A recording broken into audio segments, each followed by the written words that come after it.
Viajes extraordinarios, por muchos motivos, eran los de las princesas que recorrieron Europa durante toda la Edad Moderna, miembros de esa red de casas reales que gobernaban los diversos territorios europeos. Fueron las princesas una pieza clave.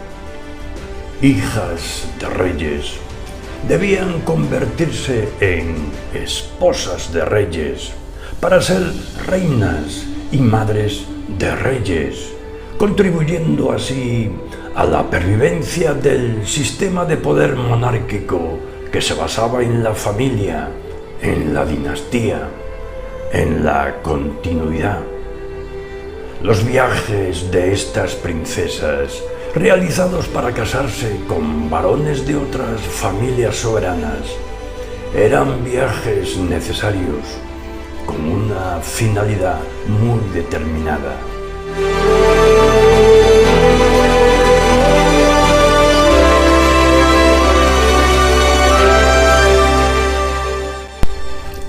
Eran estos viajes de ida, generalmente sin retorno.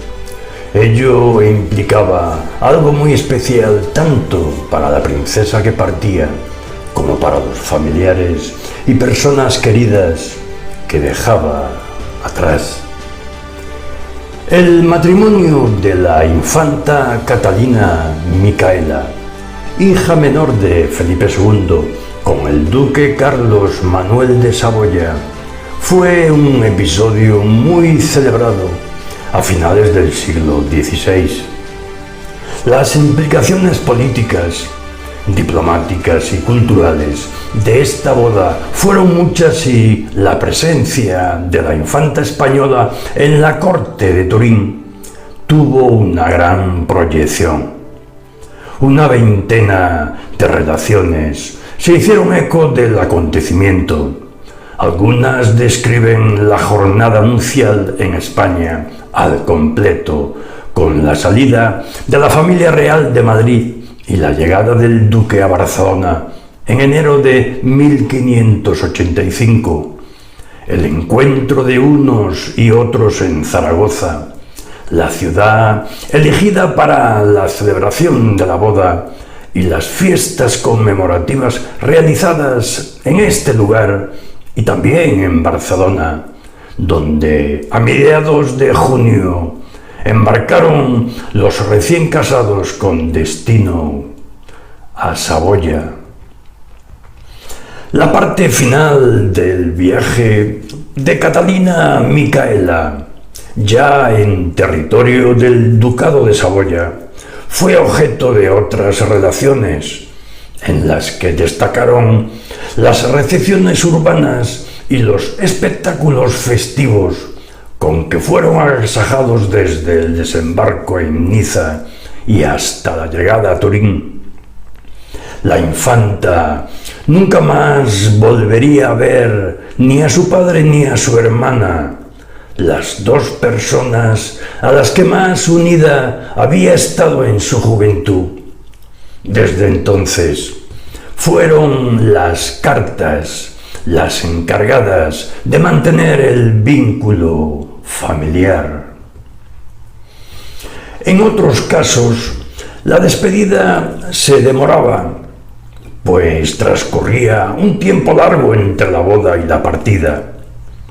En 1764 se celebró el matrimonio de la infanta María Luisa con el archiduque Pedro Leopoldo de Habsburgo-Lorena, hijo de María Teresa de Austria y del emperador Francisco I.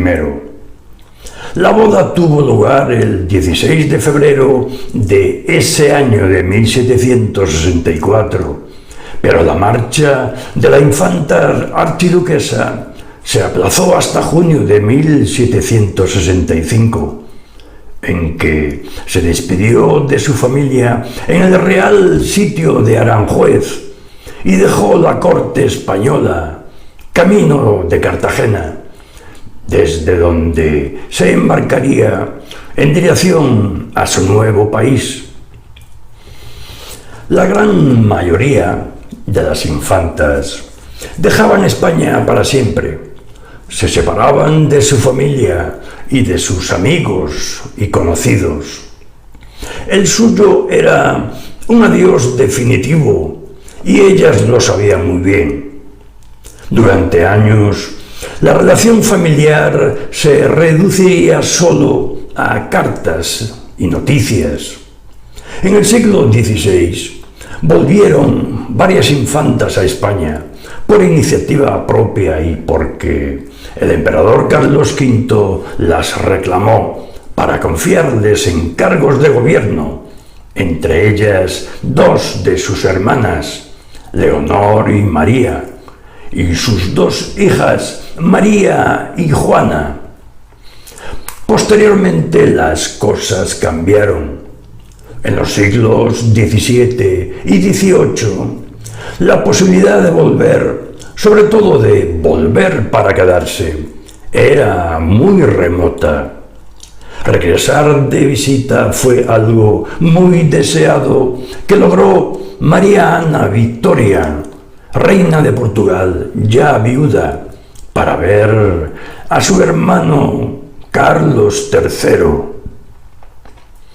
El viaje de las princesas era a la vez un viaje exterior y un viaje interior, un proceso de transformación, una metamorfosis, un viaje que no solo consistía en recorrer una distancia física, sino algo mucho más complejo. Suponía cubrir importantes distancias vitales. En sus viajes, las princesas pasaban de niñas a mujeres, a esposas, a reinas. Cuando llegaban a su destino, no era solo llegar al final del trayecto, sino alcanzar la meta de su vida.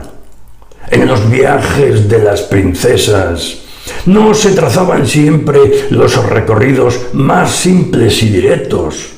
Los viajes eran con frecuencia más complicados. Los suyos eran itinerarios políticos y dinásticos. Las princesas se hallaban al servicio de la corona también en sus viajes, por lo que sus caminos respondían a la lógica del poder y a los intereses de la monarquía. Eran viajes que seguían itinerarios a veces complicados.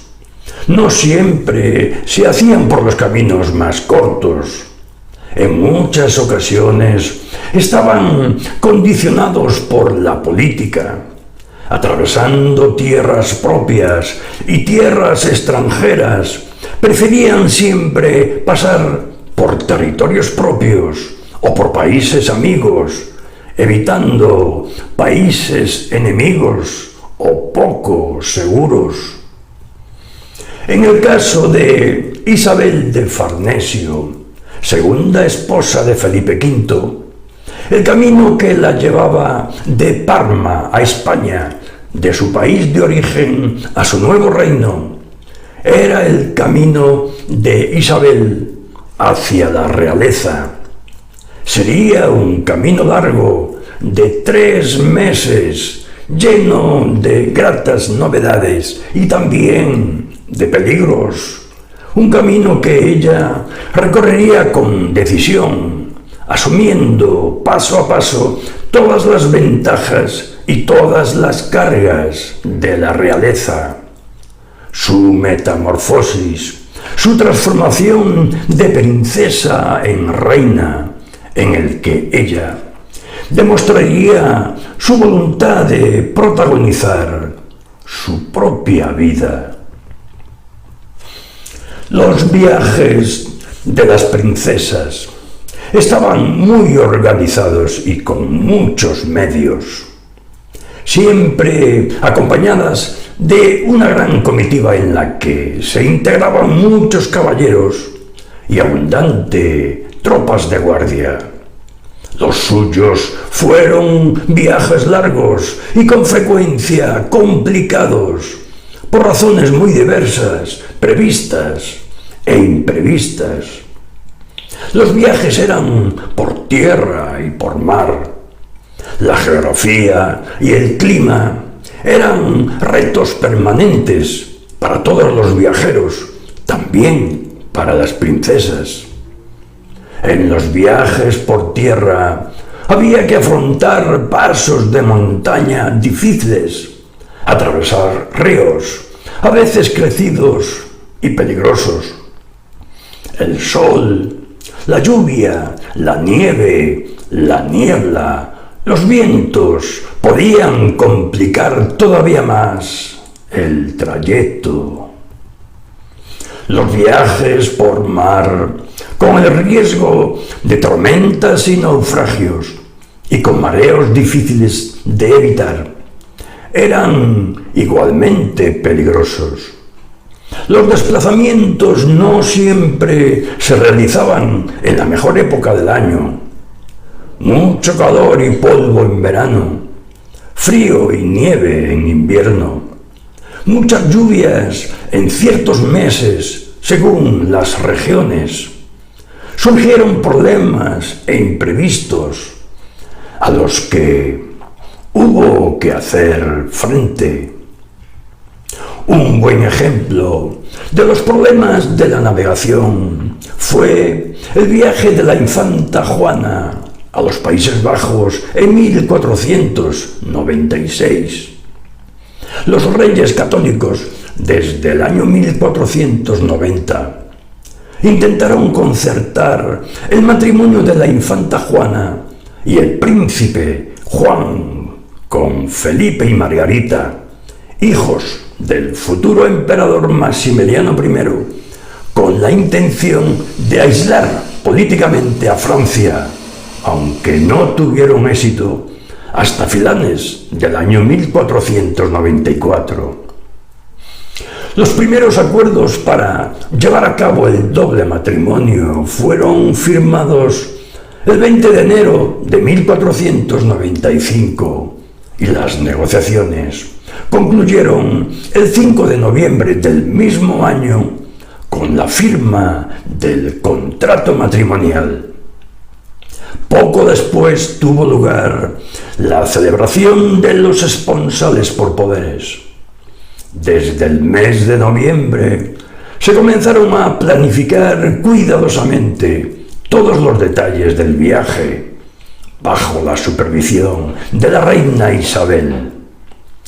Se dispuso que la infanta Juana marchase a Flandes acompañada por un nutrido grupo de sirvientes, además de equipada con vestidos y joyas que pretendían ser una muestra de su elevado rango y del poder de la monarquía de sus padres, los reyes católicos.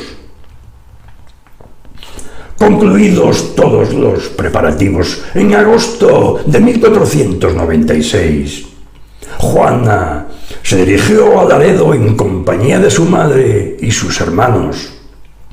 Allí la esperaba una gran flota para acompañarla en su viaje, para demostrar el poder y esplendor de la monarquía de los reyes católicos ante la corte de Borgoña y como garantía de seguridad ante la Francia siempre hostil.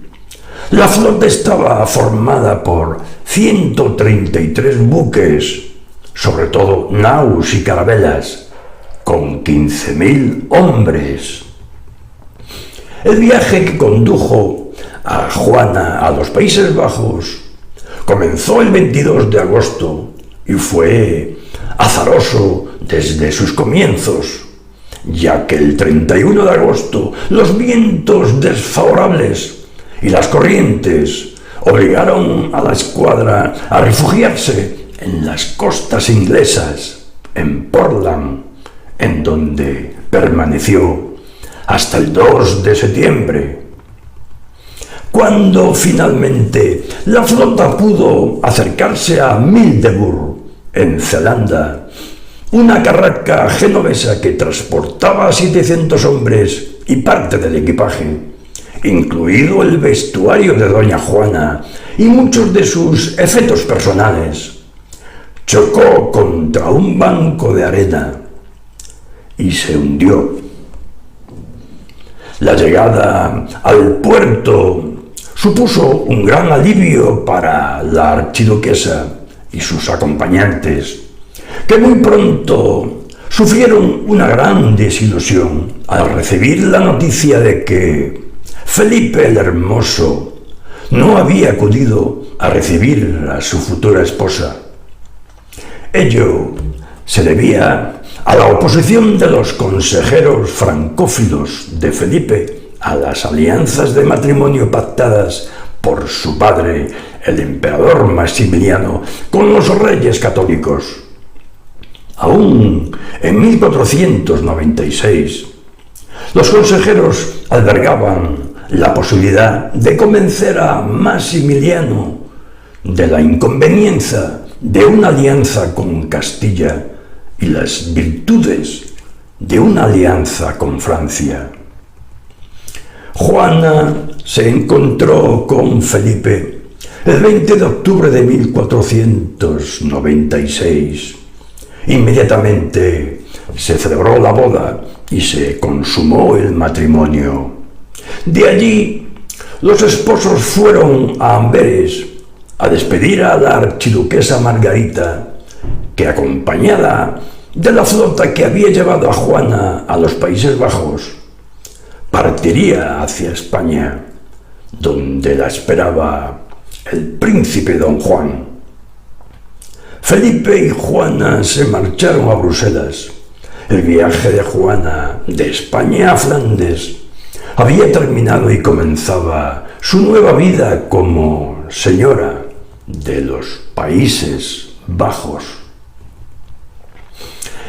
El viaje era también un gran espectáculo.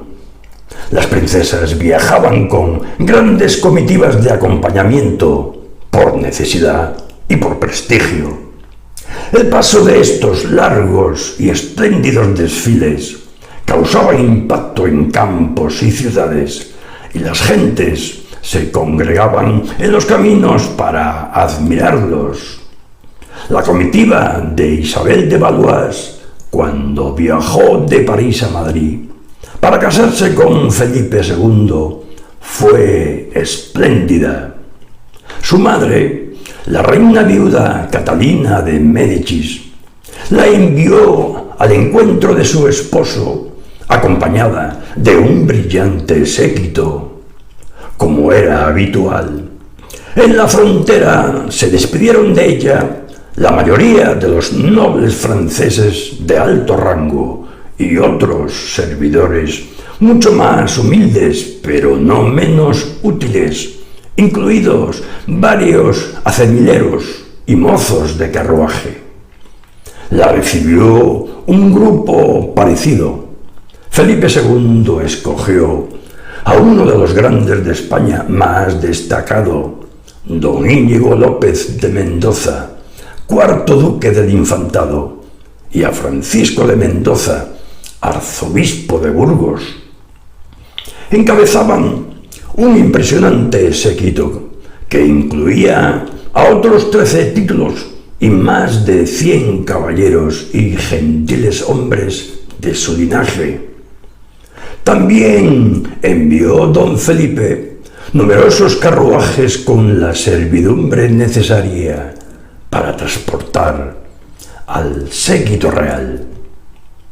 En el siglo XVIII, la comitiva de Isabel de Farnesio fue igualmente espléndida.